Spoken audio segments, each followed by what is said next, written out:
Hey everyone, welcome back to the QR podcast. My guest today is James Christie. I first got to know James in 2014 when the context-driven community was organizing, including myself, against the what we called rent seeking of the ISO 29119 test standard.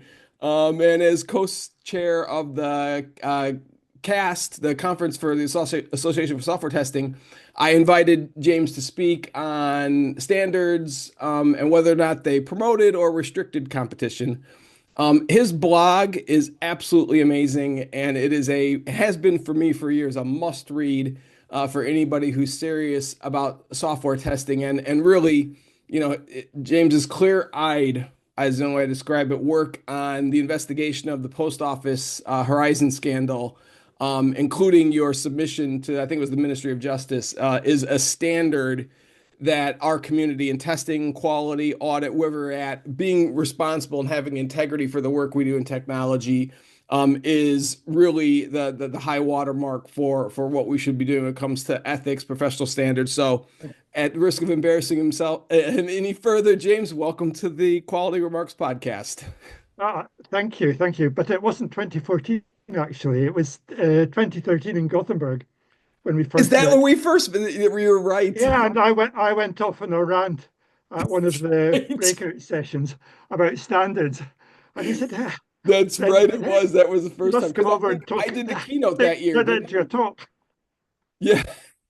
Right. Because I think that year I did the James or Michael had me do the keynote in Yep. Gothenburg that year where I was still at Barclays. Yeah. Yeah, and that's when all that stuff started to kick off. Yeah. That's interesting. And then there was that whole. Do you remember that?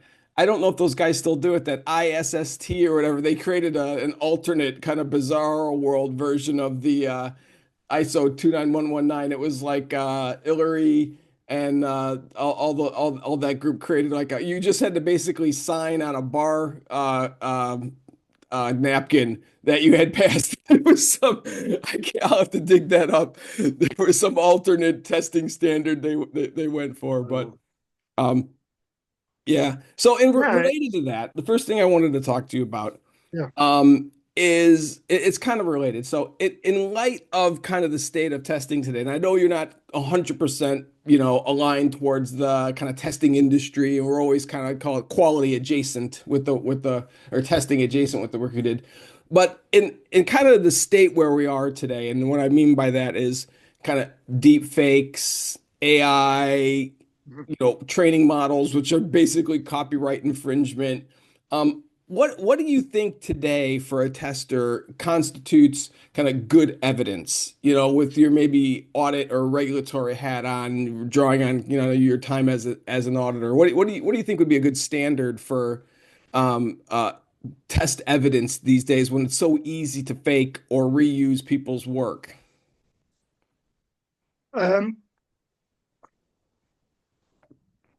well, yeah, testing's always been quite easy to fake, but I hope that it's still possible for sharp auditors or investigators to detect where it's been faked because a good test,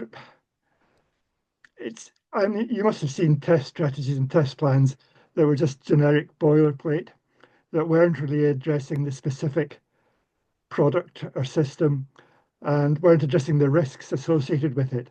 And somebody just been busy copying and pasting and generating, you Mm. know, a test strategy that's 50 or 60 pages long that doesn't really say much. I mean, Still that's see obvious. those. We still see those kicking Yeah. around. I mean, a good auditor will spot that um, because the important points are usually relatively few and simple to articulate.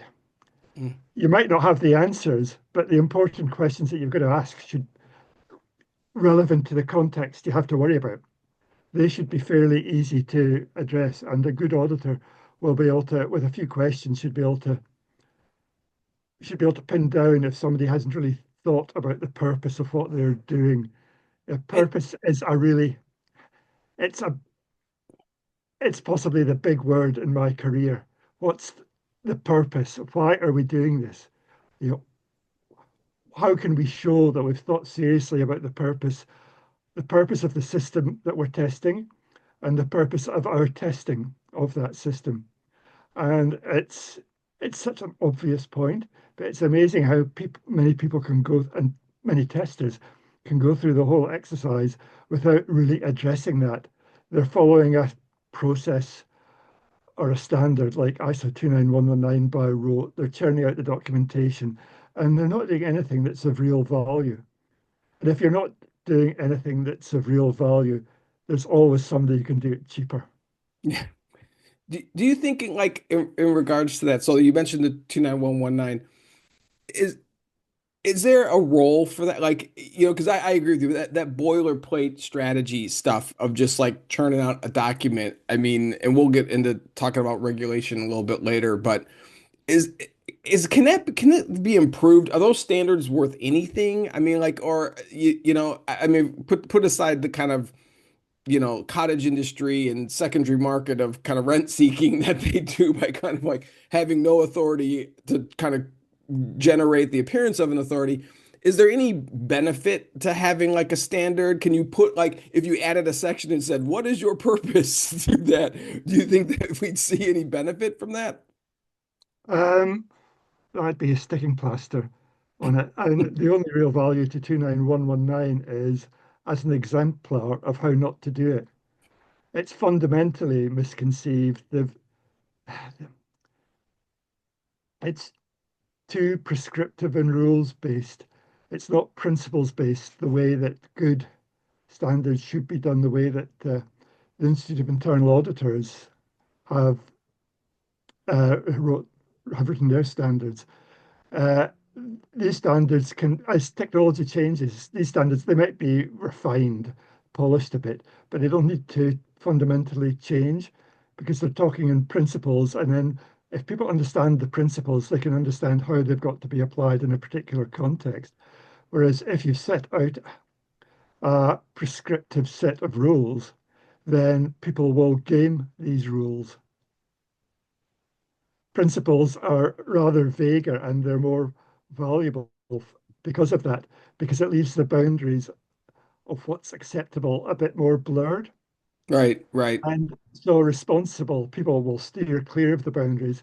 Whereas once you define rigid rules, people go right up to the edge and say, yeah, we've complied, and ignoring the fact that they're not complying with the real underlying purpose of the standard.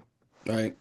It's possible. I mean, the test completion. I've not looked at the detail of 29119 for a few years because I've got better things to do with my life.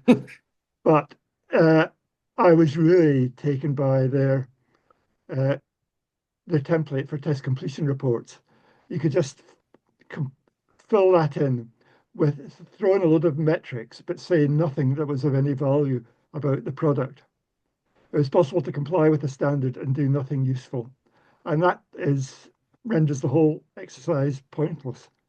Yeah, it's a kind of a paradox, isn't it? Because like there's this idea that we're going to create a standard or follow a standard in order to mitigate some exposure we might have to regulatory risk or industry risk and not following the rules or not being able to evidence what we did. But at the end of the day, what they've created is a system which completely runs contrary to what you want a good tester to do, which is not just fill out a form and fill, because content is king in those things, and there's no training whatsoever that I've seen to kind of like really help you get better at the content part of it or ask those hard questions of why are we doing this? What's the business exposure? And therefore, by just complying with That's it, you're actually increasing your business risk. yeah. I always I made a point. In fact, I once had to undergo a psychological assessment when I was a development team leader. We all did, but it was a fairly crazy thing to do to put all your senior developers through a psychological assessment. To me, that could have been a scary set of results, but it was actually quite good because quite interesting because it was very perceptive. there are two things that stood out in my report. It said that I was clearly influenced by a very strong father figure, my father. And it was his military background. He'd always obsessive about, you got to know what you're doing. I mean, he was in the airborne forces during the war. You know, he Right. had to fly, his regiment would fly in gliders behind enemy lines and do whatever they had to do, and then hope the rest of the army would catch up before the enemy overwhelmed them. And so he was always very, very clear. Be sure about what you've got to do, make sure you do it well, and then hope it all turns out properly. And that was what he drummed into the family as we were brought up. And when I was working, I was always had to be clear about that. And the psychological assessment said it actually presented that as being a problem. Uh, it said that this You were came, probably harder to manage. yeah, yeah. Well, I did have the but I had a bit of a reputation. I was not necessarily easy to manage. But it said that this could come over as being um, showing a lack of confidence, that I needed clear direction about what I had to do. And then I flipped over into my awkward uh, attitude and said, no, this is a strong point. My users find it reassuring if I take the time to know them, to understand what they need, what's keeping them awake at night, what they need a new system to do, what's wrong with the old systems. And once they know that I understand them and their needs, they are much more confident that I'm going to deliver something once I'm clear about the purpose. And I Yeah. said, it's a strength and it's a way of building a good relationship with the users. Yeah. I agree with And you. yeah, I got them to change the report to make it a positive. And no doubt somebody had said, yeah, but he's a real pain. That's never been There said you of go. me either. Never heard that. So actually on that point, not about being a pain, but do you like the structure? And I've done a lot of regulatory work. Like I've probably given written testimony to probably five, and some spoken testimony to at least five monetary regulators, financial services regulators. And I find that, like, I always refer to them in the industry as kind of like process weenies, right? In the QA department that want to be cops, right? They're just making sure that that form has been filled out. Not that the content's any good, but the form has been filled out. And not unlike you, my dad was a Marine. He was a Chicago or a cop for 30 years. Uh-huh. And I got that drilled into me as well. The kind of Yeah, like, what are you doing? You can control how hard you work, like that type of exactly. Yeah. yeah, that type of discipline. But yet it has pushed me to to take that form or those principles and pursue them to the nth degree, which I think Mhm. is where you get into the real meat of purpose, of why you're doing things, of that relationship building when people feel like you're advocating on behalf of them. What do you think is the psychology of the process we need that go like the end is the template? As opposed to the template being a tool to as a or a lens to look at a project. Is it, I mean, have you experienced that? Yeah, but I can understand that mindset because it's when you're building software systems, it can be a bit scary because you're dealing with something that's really difficult. Uh, it's the domain's probably very complex. At least I'm used to working with financial Mm, systems, and it was scarily complex. My users would be extremely intelligent, well qualified, very sharp people, and I could understand why people would take refuge in the process. They can't understand the reality, and so they concentrate on the process. And if they're following their way through that, they use it as a crutch. right, right. Standards can become a crutch, the process can, and the corporate bureaucracy too, because it's the whole thing is can be very really difficult to comprehend. And so Mm, people focus on what they can understand, and they shy away from the fact that they're not understanding the reality. right. They're Yeah. focusing on the map and they're losing sight of the territory. Yeah, you're exactly right. That is a great paper, isn't that written years ago? The map is not the territory or Yeah, something like that. Yeah. yeah. Do you You've got remember? the map's important to help you understand the territory, but it is not the reality. And it used to be really quite. enjoyable as an auditor when you came across somebody who'd done a complied with the process, they produced the right documentation, but they'd done a crap job, and you could call them out in that. Provide, but you do it diplomatically and delicately if there are people who are trying their best. But I mean, one of the great things about working in it was our group chief auditor was great, and he said it's your job to take down the bullshitters, to Yep. go after the to go after the intellectual inadequates. So if people were chancing their arm, then we would go after them that bit harder. I'm gonna, I'm gonna borrow that. What was it? The intellectual inadequates. The intellectual inadequates. I'm gonna It was borrow that. I never got about these people either because I remember years ago, and it was at Barclays dealing with kind of a atypical process weenie type of person. The quality cops. The lack of because if you're going to pursue that, right? If that's how you want, there is like I always think about. You remember Griffin Jones? I don't know if you, oh yeah. yeah. Griffin's done some amazing work on that, particularly in regulated industries in the U.S. Mhm. And he did a talk. I'll post a link as well. It was that same cast that we're at where he talked about good evidence. Mhm. Or maybe it was the year before. Sorry, it was cast the year before. Because cast 2014 was when we were in New York. Yeah. And I think 2013 was up in Wisconsin or some godforsaken place like that.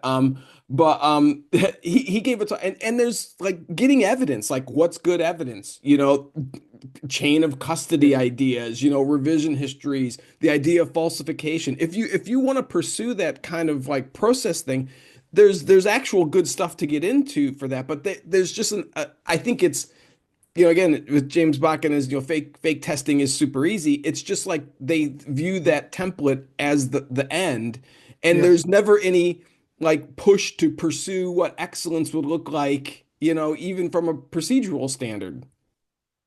Mhm. Yeah.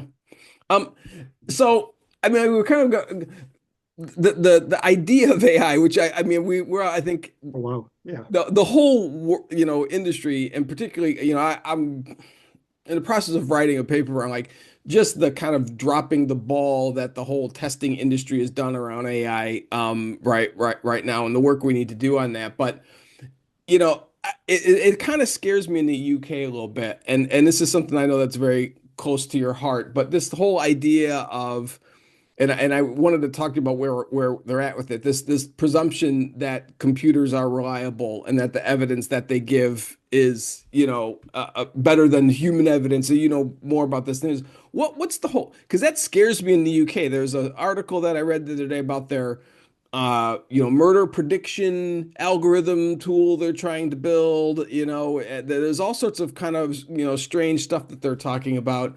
Is that Yeah. where is the government at with that in terms of, I think it was like in the 80s, wasn't it, when that whole idea that the presumption of computers are accurate It was in the 1990s it was formulated was and it came into effect in 2000. okay.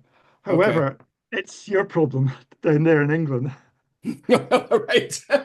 It's Great. Thanks, I, James. I, I'm the Scottish guy who's been lobbing bricks over the border into the English legal system. The law is different in Scotland, It but is, it's okay. it's not there So in it's not England. a UK law, it's just England.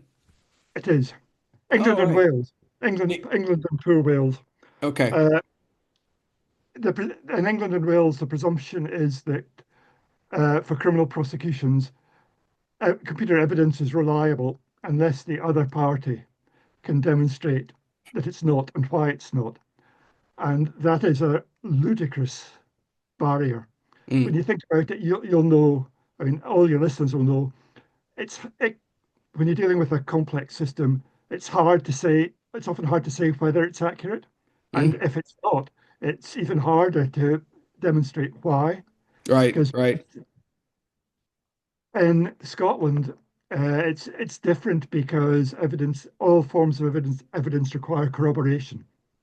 So you Oh, need it. okay. Is that kind of the crux of the difference? That's yes, but in practice, um, prosecutors have been too keen to rely on evidence that's not genuinely independent of first source, And that was a problem with the post office scandal. In Scotland, there were still prosecutions that were really based on evidence from Horizon, but it had come Right. round, taken a more circuitous route, and the prosecutors were pretending it was actually independent evidence, whereas it was ultimately dependent on the same flow.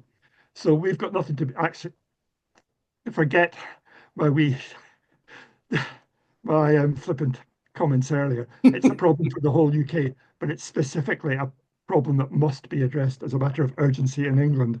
And I Right. think it will be because, I mean, it was ludicrous when it was introduced in 2000, and it's even more so now uh, for obviously for reasons like AI. Right. Um, Everything's got much bigger, more complex, more intractable, harder to understand. You've got quantum computing coming along too. And but as well, even if you're thinking about traditional computing, I nearly said simple computing, but it's not. If you're thinking about more traditional digital computing, you've got Right. the post office scandal, and that's what's really broken the logjam.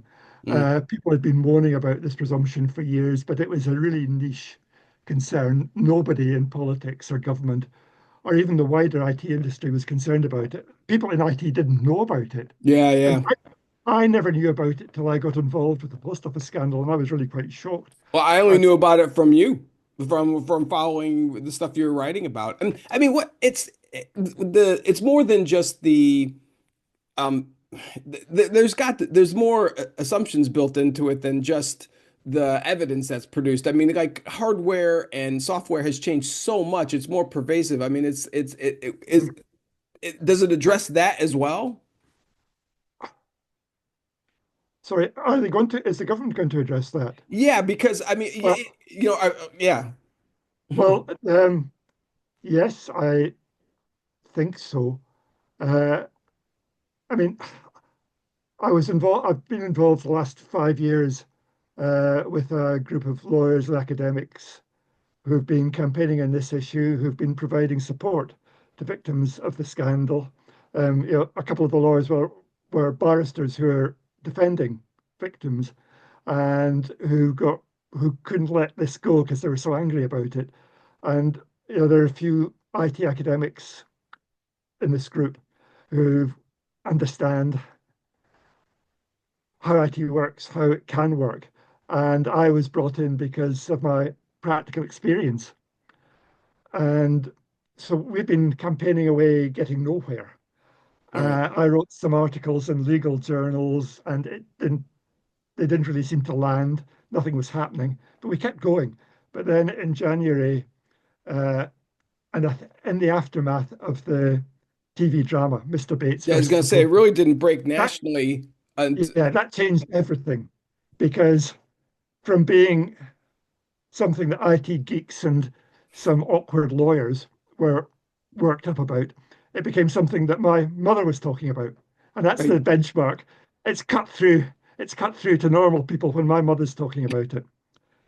And so that made it politically sensitive.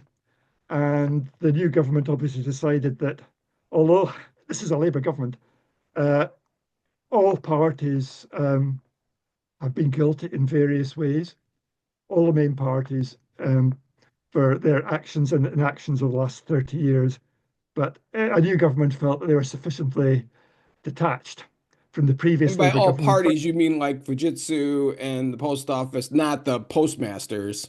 Oh, no, sorry. I'm talking about the political parties Oh, the political. Okay, sorry. because Okay, I thought you were talking parties to the. Okay. a Conservative government kicked things off in the early 90s. A Labour government picked up the Horizon program and pushed things through and pushed through this presumption of computer reliability. Mm, It was a Liberal Democrat minister in the coalition government of 2010 to 2015 who was responsible for failing to oversee some pretty appalling practices by the Post Office, which is a government owned corporation. mm.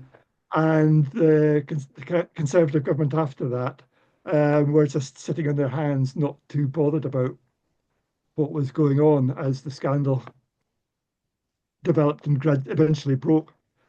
but now, so all parties were responsible. And in Scotland, you could argue clearly the SNP didn't um, exercise tight control over what the prosecutors were doing, Mm. although the prosecutors have the head of the Crown Office and Procurator Fiscal Service has complained in writing that her prosecutors were lied to by the post Oh, office. really? Okay. Yeah, which is a big deal, lying to prosecutors to get them to put innocent people in jail. Yeah. But so I mean, all so it was a systemic failing across government across the whole UK. But in January, there was a consultation announced, uh, and the Ministry of Justice announced that it was wanting people to put in submissions to explain what they thought about this presumption, why they thought it might be flawed, and what could be done about it. I And mean, there was three clearly months given. nobody in technology helped develop that presumption because I don't know Right, anybody can we in just? technology who would feel by Well, default the output's correct. that's not quite true. Um, the Law Commission of England and Wales, it's their job to assess where the law is at the moment and to make recommendations for changes.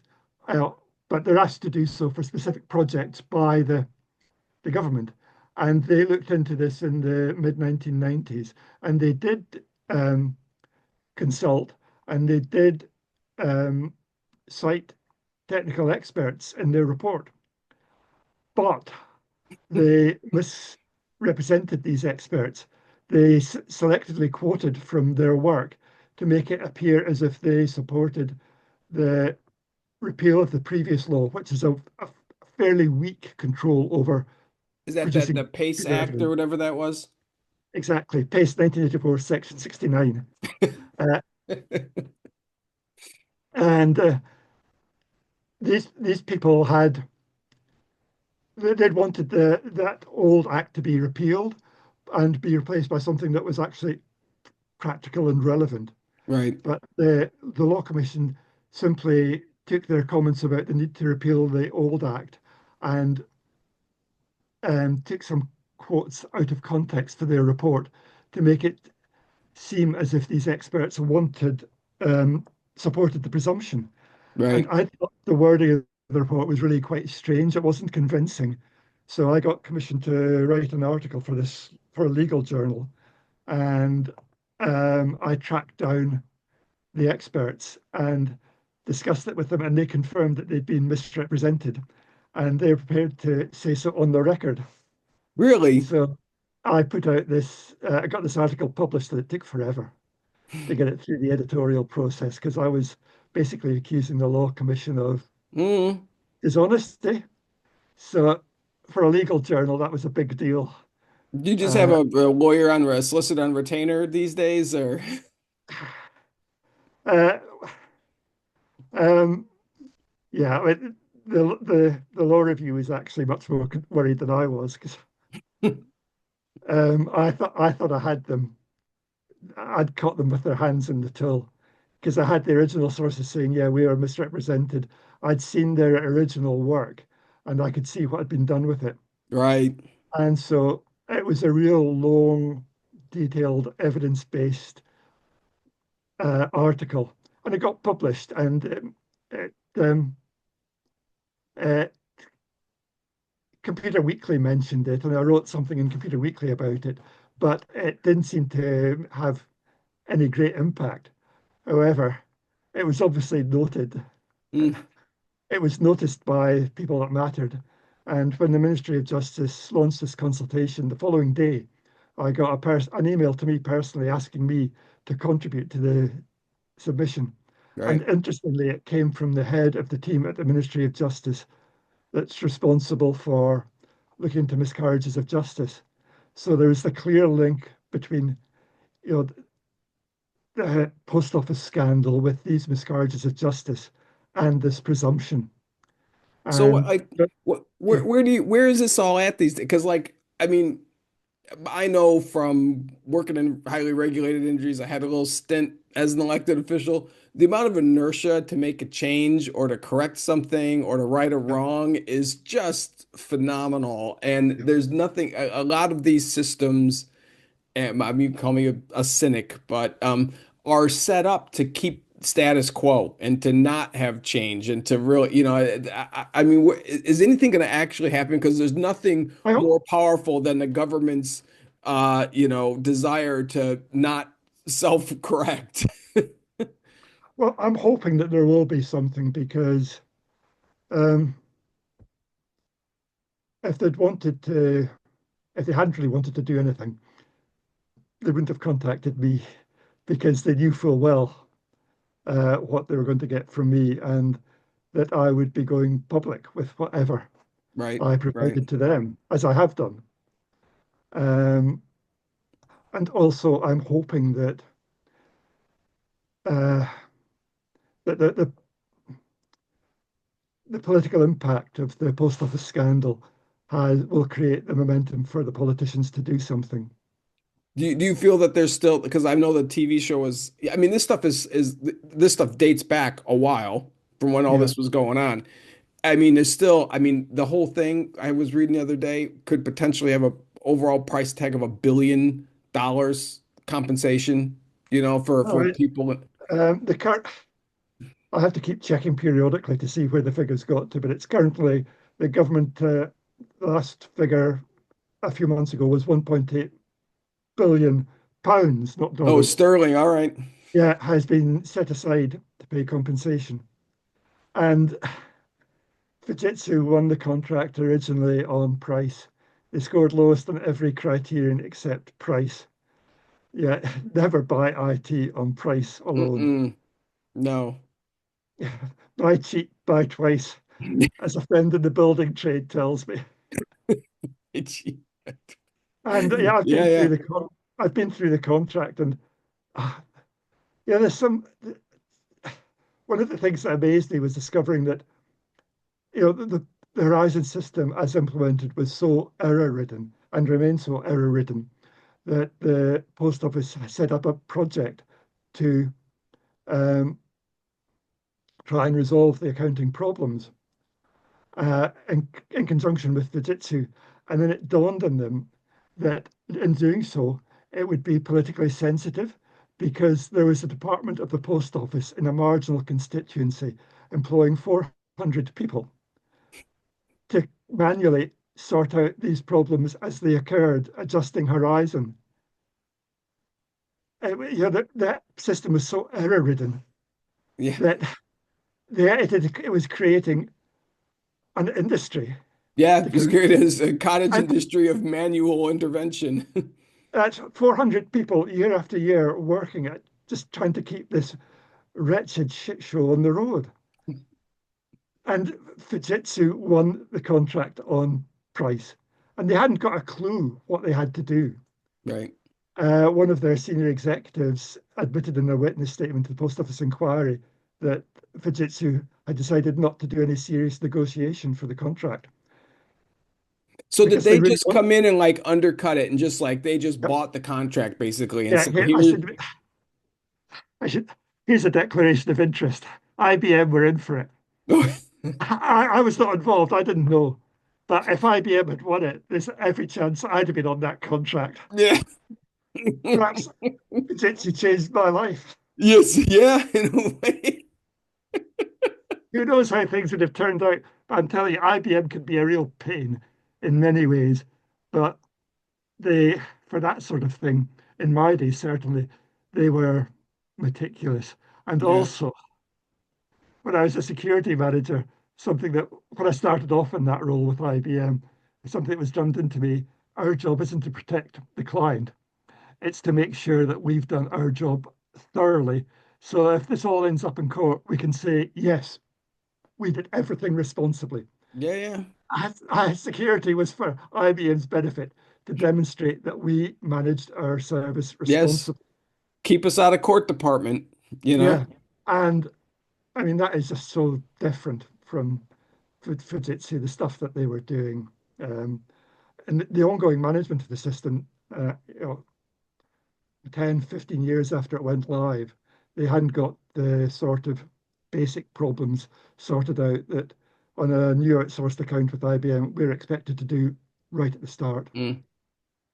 I Yeah, mean, they didn't have, yeah, so I was gonna say, I know from my from my day in regulatory or being on the kind of buy side of services, working for the banks, there weren't the most savvy of buyers, right? And then is think about something that kind of like the public exposure and impact and harm that something like this can do. I don't think it's probably gotten any better. I mean, I don't think people are any more uh, savvy about what they're buying, what the risks are, and I've seen a real I always felt like running testing, that kind of, I think it's the Jerry Weinberg or, analogy of it's the headlights of the program. And whether it's good or bad, we want to know where the potholes in the road are, where the curves are. And there's been a real, I think with the drive to get software out faster, the DevOps, I'm going to use a buzzword, CI/CD, whatever it is, to kind of continually deploy software and fixes. There's been a real dampening of the role of risk management and testing, and probably, internal audit as well, where people just don't want to hear it. It's like, oh, we can just fix it fast. But the risk exposure to me is the same and sometimes greater with how pervasive technology is these days. internal auditors should be able to take a strong stand. It's their job. They should be providing some sort of overview because people do get into they get on board the implementation express and they get tunnel vision. They're just wanting to charge ahead. Whereas internal auditors, IT auditors, they should be sitting back. They should be understanding the bigger picture and what the wider implications should be, what other systems will be affected if there are problems. And also, they should be taking a longer term perspective about what's going to happen when the development team have all left, Yes, departed for us. yes. Because the developers and their managers can be basically incentivized to get the system in and then run. Yeah, And I just call it so, care. There's this whole caretaking mentality with yeah, management these days. and so people can be acting quite irrationally, but doing things that are ultimately excessively risky and likely to damage the corporation in the longer term. And Mm, that's when your internal auditor should be raising a flag and saying, no, what you're doing poses an unacceptable risk. And a tester might say the same thing, but they'd be told to shut up, get back in their box. yeah, Uh, it's not their job to, um, to take executive decisions. Quite rightly, it's not the auditor's job either. right. But it is the auditor's job to escalate and flag up, and you've got to be really quite brave. Um, if an auditor's telling you what you're doing is unnecessarily risky, and they strongly recommend that you don't, and that they're going to keep escalating if you say no, then it's quite brave to go ahead and ignore that Mm, because you're going to look really bad if yes, you will see you can't say I who is didn't naked know when and this that is the tide one. comes out. But I did once as an auditor get a project delayed by taking that sort of stand, and afterwards the project manager thanked me for it quietly because he was under such huge pressure to implement. Mm. It was it See was a this. system that was going to be It's a big thing implemented. here, John. Sorry to interrupt, but it's really super important actually, and I bang on about this for testers as well. And I just recently lived a pretty serious, big digital transformation program that I was brought in to try and course correct because it was late, over budget, all that stuff. And that role of being and I want to talk to you a little bit about being an external versus internal auditor because I think they serve different purposes, and I think the kind of role of internal audit seems, in my experience with kind of like the enterprise tech and kind of big financial services, tends to be a response to a regulatory issue. So as opposed to continually managing risk, my encounters with them over the last, 15 years has been more we're helping to manage our response to some breach we've had or a regulatory audit as opposed to kind of continually managing risk for the firm.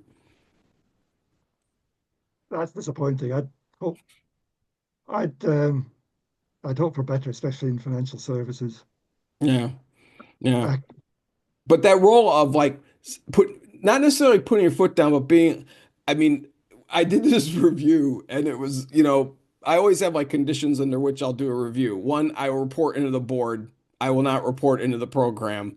That's a big thing. You have to have some independence, which is a whole what things you're talking about, psychological case for having independent testing, independent auditors that aren't beholden to the program to tell the truth. And one of the things that I told them after I did my review was like the program management team, you can't trust anything they're telling you right now because they are so over their skis with the success of this project, or at least the success mhm. of protecting their own ass. Whatever they're going to tell you, that's going to be the ends for them. It's just covering their covering their tracks or covering their ass. Nothing they're going to tell you is going to be directly related or draw a straight line to managing program for this firm, or managing risk for this firm. So you need a whole new management team really because these folks aren't going to be they're not able to give you a straight answer. That didn't go over real well. Yeah, I can imagine. Um, So what do you, I mean, to circle back to the post office scandal just a little bit because it ties into what we're talking about now. What's your view on kind of like whistleblowing? Because I think two parts here. Could testing or internal audit, could anything have changed the course of what went on with Horizon, or was that just gonna happen regardless because they owned testing and then like how a whistleblower, how does that fit into it? Because I've got my own views on that, but maybe we can just talk about if there's anything testing or audit could have done differently to change the course of Horizon. Uh, Testing, I don't think so. Um, I don't know a lot about what went on with the testing in Fujitsu, except that the whole development program, they didn't have enough good people, and those who were competent were just swamped. Um, there was a seems to be a classic throw it over the wall to the testers, Mm, focus on the happy path um, sort of program. It was different in the post office. Uh, a fundamental problem that they had was the contract was written as a PFI contract. mm, Uh, that's I'm not sure how many people will be familiar with that now because it's a historic thing. Uh, Public finance initiative. It was meant for building public infrastructure, bridges, schools, hospitals, and instead of the government borrowing money to build these, it would a private contractor would raise the money, build the asset, and then lease it to the government for 40 years. And that was conceived somehow that it was thought to be a good idea for the Horizon system. And so Fujitsu's attitude was, this is our system.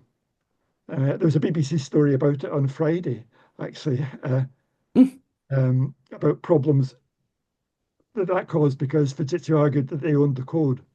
And if the post office wanted to replace it, they'd have to buy the rights to the code at an extortionate price.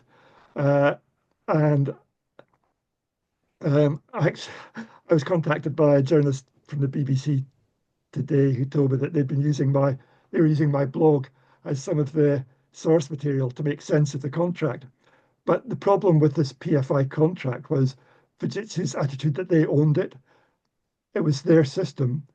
The post office only had a right to see they were buying the output in effect from the Oh, system. And so all the post office testers had a right to see was the output.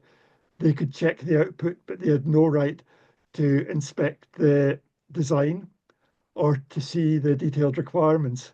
And the detailed requirements didn't actually exist.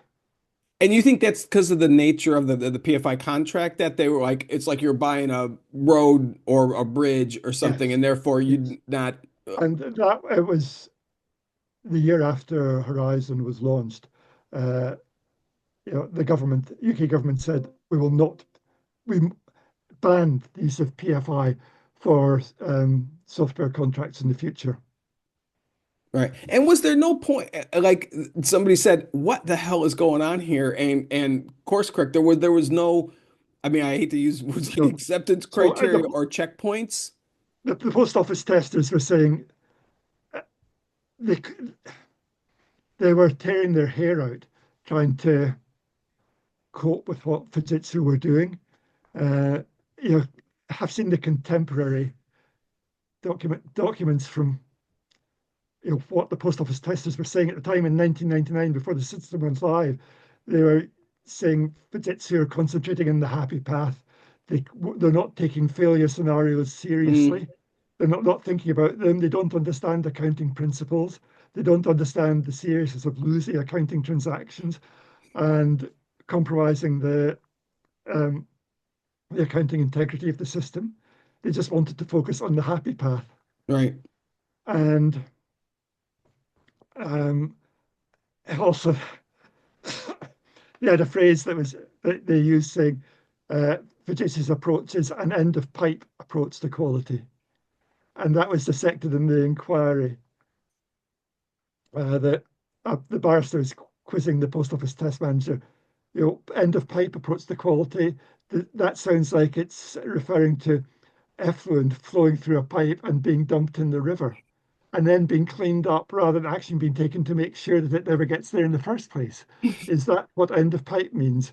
And the test manager said, well, yes. And so I've got a lot of sympathy for the post office testers because they never had a chance to do a good job.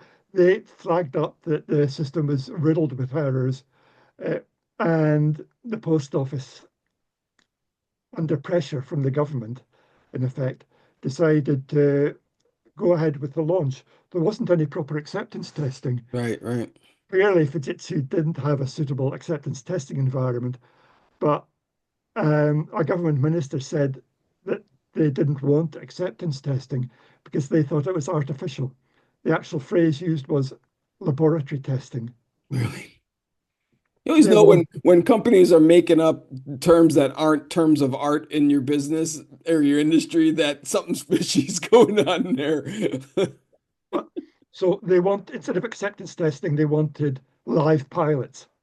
Right, But then the trouble with that was that it was endless repetitions of the happy path. right. And they Yeah, didn't exactly. That test, doesn't prove anything. yeah, then they weren't testing the failure scenarios, and they probably weren't testing potential communications problems, which plagued they I don't know which branches they were choosing, but I suspect that they were fairly easily accessible ones, and they weren't the Yeah, yeah. particular ones that were where they were going to be Sample communication. bias all over the place, probably. Yeah, and but even so, there was an unacceptable number of accounting errors. The number of branches, uh, there were hundreds of branches even in the pilot that were uh, their cash accounts weren't balancing at the end of each week. Because it had problems right out of the gate, right? It wasn't even like Yep. it was like, some level of it launched successfully. There were pretty serious issues from day one. And this was known to post office senior executives. And, and I've seen the original contract, and the original contract required Fujitsu to provide evidence that was suitable for criminal prosecutions. Right. And that was clarified in a separate requirement saying that for these purposes, Fujitsu must be able to demonstrate that Horizon was working without defect, which is a crazily tough requirement. Yeah. And Well, unless you try Fujitsu, and define what defect. well, without defect, and Fujitsu tried to massage that by saying their response to that requirement, which is also written into the contract, their response was that they would demonstrate it was that the system was operating as intended, which is subtly different and a bit Mm, more realistic, perhaps. But that requirement was basically ignored, that the yeah. system was meant to operate without defect. And Fujitsu actually insisted that they were going to ignore the requirement to provide prosecution evidence. They Hmm. said they confirmed that just before the project was signed. They said they weren't going to do that, but the project wasn't changed, and they went ahead and signed it anyway. I mean, that's just That's crazy. You know, it's always cracks me up. You see like this kind of big project ISTQB type of approach have a real strict definition of defect and don't like the context-driven testing community a lot until something like that starts happening, and then they don't mind defining a defect as a relationship. You know, it's like, you know, it's by part of your perspective. And what actually do we mean by defect? You know, it gets very legalese really quickly. So I like, mean, like what see, because this is part of my beef with the whole kind of audit and these public scandals, right? And it's like we're talking about clear evidence of, you know, for just crappy software and a bad design. Forget about all the potential underhandedness or knowingly doing bad behavior, right? The egregious stuff. Or just put that to one side. The whole whistleblowing all right. process, and I've experienced this in multiple industry organizations, is just fundamentally broken. You know, I mean, like, what if you're a tester on that project and you're seeing, you know, maybe some bad behavior, definitely some bad software, definitely risk that's not being managed. What are you supposed to do? You know, you can't always go to the press. You know, not that it's a bad thing, but it's like there's no kind of, you know, breaks in the system or whatever to try and, you know, because these systems are basically becoming like utilities these days, with the public dependency on them and the potential risk of harm. What can we do to, you know, fix that? Or maybe it's just something we have to live with from a whistleblower perspective. Well, internal audit is often, usually, ultimately responsible for overseeing the whistleblowing process. People should be able to go to the internal auditors and report their concerns. And if somebody did that with us, we would take it on board, and then whoever had told us would be sort of kept out of the picture. Right. It would be something that we'd picked up on and we would act upon. And the post office internal auditors were theoretically responsible, according to the terms of reference, for overseeing the whistleblowing process, but they just didn't do it. Right. And Because it wasn't ultimately, brought to their attention, or it was and they downplayed it, or like what do you have specifics on that? um, they didn't see any problems. They, I mean, you need internal auditors. You might bring in some external consultants from outside, but you need people who are really clued up to the corporate culture, Yeah, who yeah. are hooked into the informal networks, who understand what's going on, not just what's supposed to be going on. Yeah, yeah. One of the reasons I ended up in internal audit was that the company I worked for, they like to bring in some people from outside, but they also wanted a core of people who knew the company, and Mm, their IT auditors were hired from straight from IT. right. Okay. So they wanted people that knew the tricks, that knew what was going on. And it made the IT managers quite nervous to see, knowing that the IT auditors were often knew more about what was actually going on. Oh yeah. You know, I've had that all issue the with, tricks knew more than they did yeah, yeah. Well, because that's we'd done we them. doing IT, like being subjected to an IT audit, like external ones from regulatory stuff. We we could always negotiate circles around them because they didn't know our business, they didn't know what we were meant to be doing, they didn't know where, you know. So it was always a Yeah. balancing act of trying Just to answer after the question the best way to avoid any additional findings. You know what I mean? Without. Without just being too after pointed I about it, they didn't do a great job. just after I was recruited for internal audit, we got a new computer audit manager who came from outside. He was a career internal auditor, a chartered qualified accountant. And the first thing he did was to sit me and another guy down. And he said, right, you've just moved out from development. You must know all of the good tricks. Okay, so tell me some. I want some quick wins. So I told him two different ways to bypass the access control system, which I had done routinely in an entirely responsible way just to get things done more quickly. Sure, sure. I, But so I mean, yeah, that's how a lot of these places work. You know what I mean? I, I worked at a bank that like the procurement process was like intentional. It was so convoluted and took so long to try and get yeah, new kit and to try and get it provisioned and access and everything else. I talked to the guy who designed it because I was so frustrated with it. He's like, it is designed to people to self-select out. It's a war of attrition, right? So like if you can figure out a way to get around this, fair play, because we've designed it to make it so it's so onerous you don't want to spend money. but yeah, coming back to whistleblowing, Mm, uh, internal auditors should be taking responsibility for that because they've got they're they're protected in various ways. Firstly, they should be reporting to the non-executive directors on the board. yes. So I've seen the chief executive of the UK in a big insurance company shouting at the group chief auditor, and the auditor just sitting back and saying, "Have you finished? Right, we're not changing anything. We're not changing the report." And that was it, because the only way the CEO could do anything was to go to the non-executive directors on the board.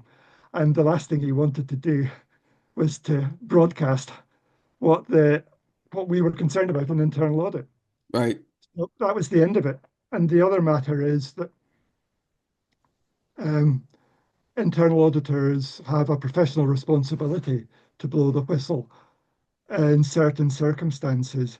If there's criminal activity, if there's a possibility of a miscarriage of justice, there are a few criteria, Yeah. and which would have applied in the case of the post office. And it's their duty to professional duty to act upon that. That might mean that they have to find alternative employment, Mm. but Usually but does actually. but um, if you can if you can demonstrate that you're a tough auditor who's done the right thing and acted responsibly, it's going to be good corporations, good organizations that will want you. The ones that will not touch you are the ones that they probably wouldn't want to work for anyway. Yeah. Well, there's that. I know from some personal experience as well as with working in regulated industries that have people have blown the whistle and stuff. There's like that, I don't know if it's a Roman saying or whatever, where like honesty is respected and then left to starve. It's like people don't want to be around you after you've done that. And there's a real stigma when we should be applauding people with the right circumstances and empowering people to But whistleblow. I think that whole system is really just kind of broken. There's not enough protections for people. I think the kind of industry ombudsman, external thing. I haven't really ever seen that work well. And you really um, are. What I have seen consistently is whistleblowers getting their ass kicked by the industry, quietly, fired or, all that kind of stuff. And you're taking a lot on yourself yeah. because, when you're sitting in a room with corporate lawyers, and the first question you should ask is, are you representing me or are you representing the firm? Because like there's definitely a difference in their mind between, well, your relationship with us is this vehicle called, your employee contract. And right now we're just representing the firm. And has a chilling effect that people just don't want to go through it. But it shouldn't have been necessary in certainly the post office case for the internal auditors to go externally. It was primarily the responsibility of the non-executive directors on the board, on the Audit, Mhm. Risk and Compliance Committee, to act, because that was what they were there for. But I think they're just disincentivized to do that. I haven't, you know what I mean? If you, regardless of if you're an exec or not, like you're not going to get on any more boards if you're the person blowing the whistle on something this big. I mean, I maybe I have too cynical a view on it, but I think the system is broken for doing that. Why didn't anybody, pull the brake, a decade before it all blew up? Well, the non-executive directors on the board could and should have acted by taking the problem to the government. Mm. Not, they didn't have to go public. They could have insisted that the government should act. They and I mean, is that still being litigated as to why they didn't? a really disappointing aspect of the public inquiry that followed the scandal is that it excluded the role of the auditors. Mm, They thought that that would be taking it too, it would be broadening the scope too much. But I think that was the failure of the corporate governance process right, was at the right, heart of the problem. The people who should have acted, who had a duty to act and to speak out, they were effectively silenced and chose to be silenced. They took the good salaries and they didn't do their job. They were notionally independent and they were reporting to the board, but they were actually effectively under the control of executive management. right, The um, the general counsel of the post office, which was the legal manager for the post office, uh, these there's a succession of these people in that post, and they effectively controlled internal audit, right. and that rendered audit toothless. The board should have objected to that arrangement, but they didn't seem to care. Mm. So, I mean, I think that brings me to another question I have for you is that like just kind of the role of government and regulation in technology. I mean, I think, the there's some stuff happening. I'm just going to use AI as a, straw man or a buzzword bingo, whatever you want to call it for this right now. But like, I've been continually disappointed by regulation just seems to be so far behind industry as per usual. And it's all this under the guise of not wanting to constrain innovation. And the UK did a huge flip-flop between, oh, we want to be the leaders in safe and regulated AI to basically ditching all of that to we want to be in the forefront of, allowing innovation. And I don't ever see those things as being mutually exclusive, where you can have regulation and be completely unfettered innovation. They don't seem to, have any problem with that because I don't think we've seen much in regards to technology where regulation has had a dampening effect on technology. Is that just like, is there a role for government in regulating this stuff? Can they even do it with, these industries basically being I think utilities to a certain extent in our lives these days? I think what we were talking about earlier is going to be very relevant. The role of computer evidence, Mm, because you've got this presumption at the moment that has got to be scrapped. And what's going to replace it? It'll it would have to be some legal mechanism that required any organization providing computer evidence to be able to demonstrate the basis for their confidence in the evidence.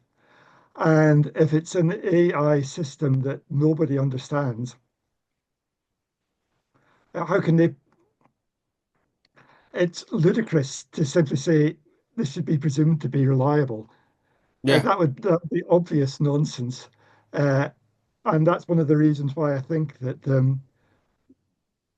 there might well be a change. There should be a change in the law, and I'm that would then require people who are building these systems to ensure that they're built in ways that allow some form of inspection yeah. and which ensures that they're testable Yeah. and can be assessed. Yep. because otherwise they will not they will not be able to rely on anything that comes out of that in court. Yeah. And Yeah. if people want to build these systems in what I'd consider to be an irresponsible way, then they'll need to face the fact that that could come at a fairly heavy cost down the line. In fact, one of the proposals that I've been involved with in the a replacement for the presumption, uh, it's actually one of the experts who is misrepresented by the Law Commission. He hadn't known about it till I contacted him to explain exactly how his work had been misrepresented, and he was furious. And he's not been able to let it go over the last couple of years. And his proposal to the government, uh, it's companies would have to meet a certain threshold of quality that would be assessed by Bayesian statistical analysis. Mm. And if they don't, then not only would uh, they not be able to lead evidence in court, but according to his proposal, the directors of that company would not be able to, their liability insurance on anything related to that computer system would be invalidated. Mm. Really? That's the proposal because he thinks that would be the way to get the attention of boards. So has there been industry pushback on this yet? Are people getting a view of these proposals and, as because I can't imagine that there's not going to be some significant when is this going to become real that you're then going to test the market with the industry to see like how much lobbying and, pushback there's Well, going to that be on particular that. point about insurance, excuse me, that's an interesting one. I'm not sure how that's not going to go down well, but that doesn't necessarily mean it's a bad idea. Um, I'm hoping that it'll help scare people, and the industry will realize that they've got to be more responsible. However, I was really pleased when I saw I mean, this group I've been part of has put in a submission about, and at two stages of approach saying um, companies would have to maintain a certain standard of um, development and management of the system, and they would, if they're doing it responsibly, they'll have the documentation to show that they are acting responsibly. They'll have audit reports. They'll be able to show what security standards they're complying with. They'll be able to demonstrate reliability. And only if they can't would they be expected to prove why the system should be relied upon in this case. In effect, it'd be a trial of the evidence before the trial. All right. And this group I've been part of has put in a submission along these lines. We actually wrote it and gave it to the government 4 years ago, and nothing happened, as you'd expect.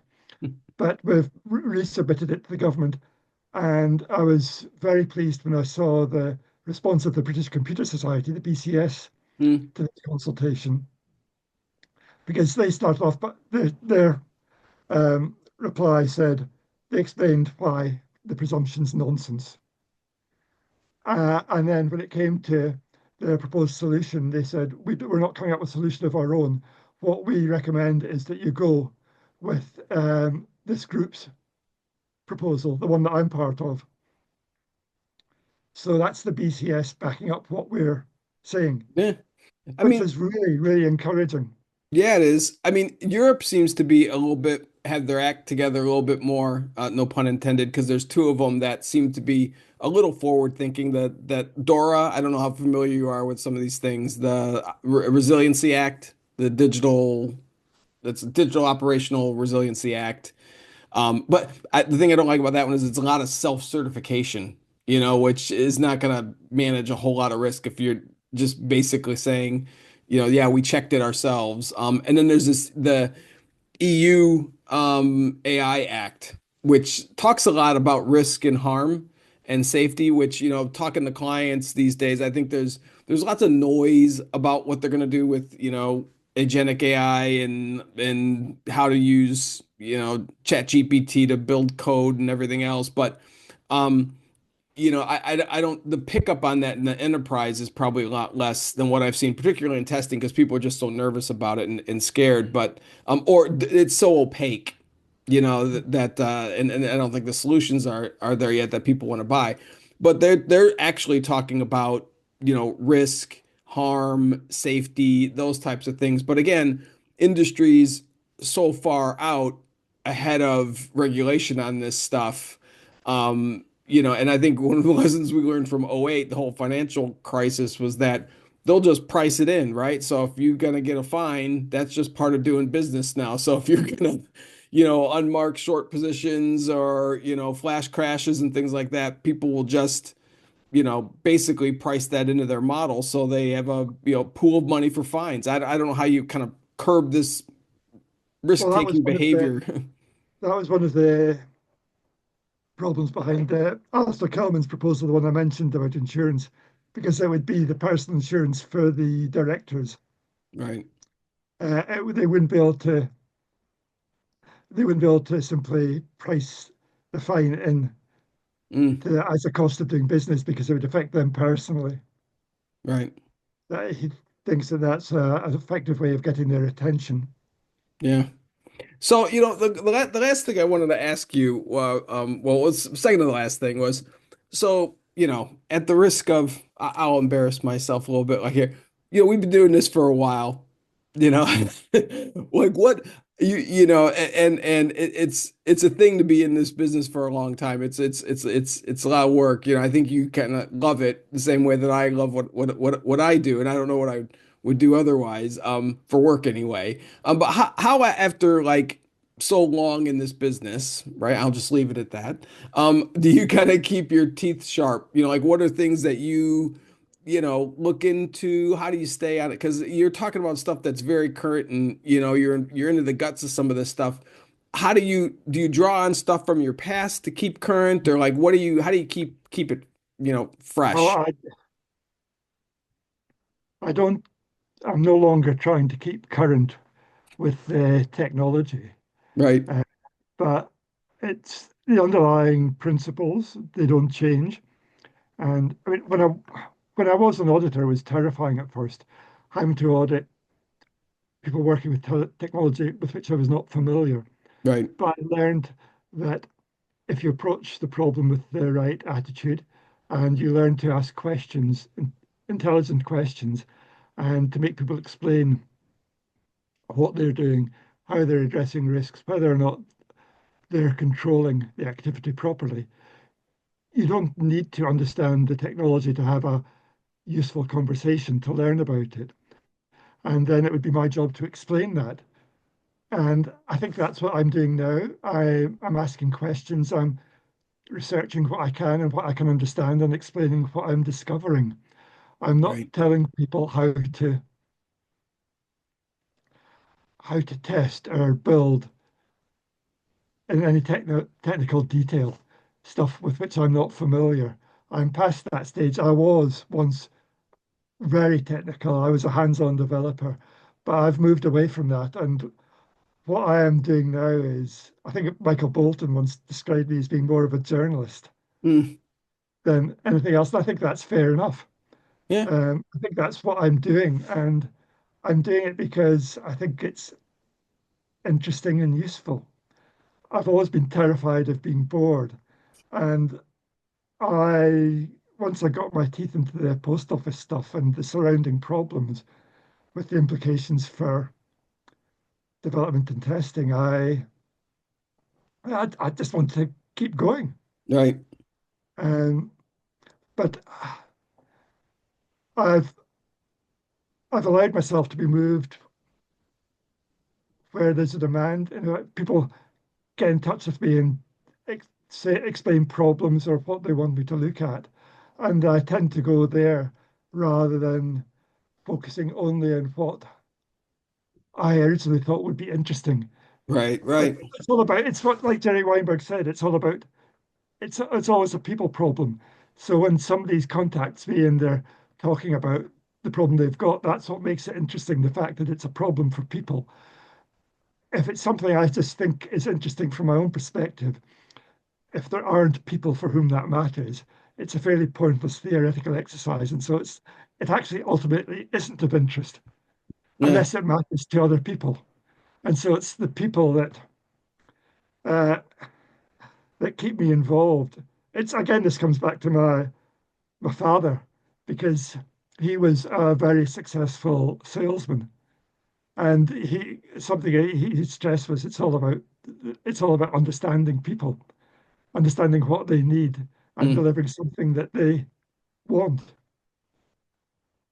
Yeah. And I'm it's as I get older that I mean, when you're a teenager, you think your parents are hopeless, dreadful, incompetent, and it's only as you get older that you realize how much they've shaped you, and how and if there are good things in us, it's probably because of our parents that it's either hereditary or more likely it's because of the way they've brought us up. Yeah. And I'm very much the creation of my parents.